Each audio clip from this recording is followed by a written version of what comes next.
बीड जेलमध्ये असलेल्या Valmik कराडला VIP treatment मिळत असल्याचा खळबळजनक दावा निवृत्त पोलीस अधिकारी रणजित कासलेने केलेला आहे।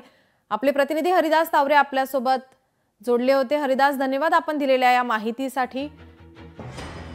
सध्या कासले जामिनावर बाहेर आहे, याबाबत त्यानं एक व्हिडिओ सोशल मीडियावर व्हायरल केला असून त्यात कराडची जेलमध्ये कशी बडदास्त ठेवली जाते हे सांगितलंय। आपल्यासोबत सुषमा अंधारे ताई या फोन लाईन वरून जोडलेल्या आहेत। सुषमा ताई, रणजित कासलेनं व्हिडिओ करत एक माहिती दिलेली आहे, खळबळजनक दावा केलेला आहे। वाल्मिक कराडला व्हीआयपी ट्रीटमेंट ही जेलमध्ये मिळत असल्याचा दावा त्यांनी केलाय।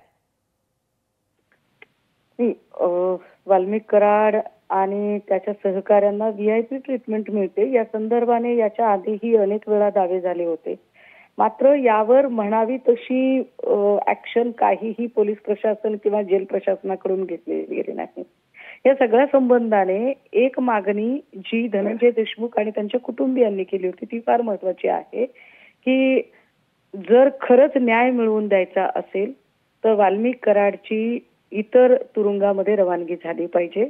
विशेषतः मुंबई सारख्या किंवा ऑर्थर रोड सारख्या एखाद्या जेलमध्ये ती रवानगी झाली पाहिजे, कारण मराठवाड्यातल्या कारागृहामध्ये तुम्ही त्या माणसाला ठेवताय म्हणजे मराठवाड्यातले कारागृह पुन्हा सगळे मदतीला आणि दिमतीला लोक असणार आहेत।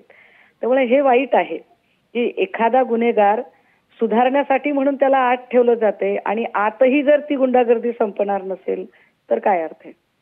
जी सुषमाताई, ठाकरेंची शिवसेना म्हणून आपली काय भूमिका असेल, आपण काय यावरती मुख्यमंत्र्यांशी संवाद साधणार आहात? ठाकरेंची शिवसेना म्हणून असण्यापेक्षा ना बघा, कायद्यासमोर सगळे समान आहेत, कायद्याने सगळ्यांना सारखी वागणूक दिली पाहिजे आणि सगळ्या कैद्यांना सुद्धा एकसारखी वागणूक दिली पाहिजे।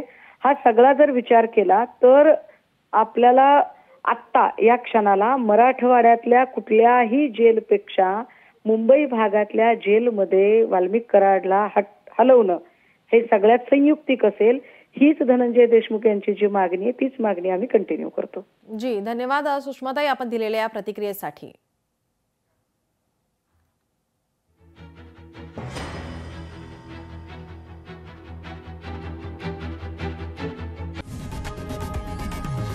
लोकशाही मराठी ऐका, पहा, जागरूक रहा।